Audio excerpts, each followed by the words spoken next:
Et si Vitor Roque était la solution du FC Barcelone pour la seconde partie de la saison 2023-2024? Et si c'était le joueur qui arrivait à marquer les occasions loupées du FC Barcelone?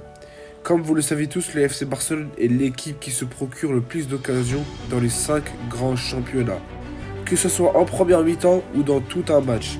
Malheureusement, nos attaquants ne sont pas du tout bons.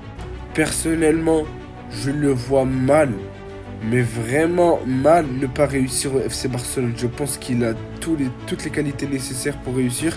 J'ai regardé un petit peu ses rediffs et c'est vrai que Vitor Roque est plus un joueur au profil de Suarez, de Luis Suarez et Samuel Eto'o que Robert Lewandowski.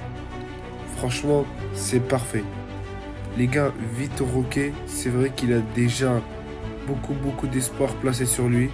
Regardez ici, en 2003, on a eu l'arrivée de Ronaldinho, on connaît la suite du Barça avec Ronaldinho. En 2013, on a eu l'arrivée de Neymar, on connaît la suite de Neymar avec le FC Barcelone. Et là, 10 ans plus tard, encore une fois, on a l'arrivée de Vitor Roque. Leur point commun, c'est qu'ils sont arrivés 10 ans après chacun. Et c'est surtout qu'ils sont les trois brésiliens. Après, c'est vrai que Vitor Roque n'est pas un ailier, donc on ne doit pas attendre de lui de savoir dribbler, de faire du 1v2, 1v3, comme le faisait Neymar ou Ronaldinho, donc un grand technicien, mais on attend de lui un joueur qui plante beaucoup. Et franchement, avec Pedri, avec Doan, avec De Jong, franchement, je pense qu'il a de quoi marquer des buts. C'est d'ailleurs peut-être pour moi le seul attaquant qui doit rester au FC Barcelone pour les prochaines années. Pour moi, les gars, je vous ai déjà dit, João Félix, je ne suis pas sûr. Même s'il est bon, c'est notre meilleur attaquant, ça c'est sûr. Dans un grand Barça, João Félix n'a pas sa place 1000 fois. Lewandowski, j'en parle même pas. Et Rafinha, les gars, on va parler de Rafinha vite fait. Regardez ce que le Barça demande. Le Barça demande 100 millions pour Rafinha. Est-ce qu'ils sont fous ou non? C'est ça, je comprends pas. Qui va acheter un joueur qui n'arrive même pas à contrôler une balle à 100 millions? Qui d'autre que les Saoudiens? Il n'y a que les Saoudiens qui peuvent acheter Rafinha. Et franchement, je vois mal un club en Europe le prendre à 100 millions. J'ai l'impression que le Barça veut tout faire pour le garder. Alors qu'on sait qu'il est vraiment nul. Pour moi, je vous ai déjà dit, les gars, Lewandowski, Rafinha et même Félix, ils doivent tous partir. Félix, je préfère le laisser encore jusqu'à la fin de la saison.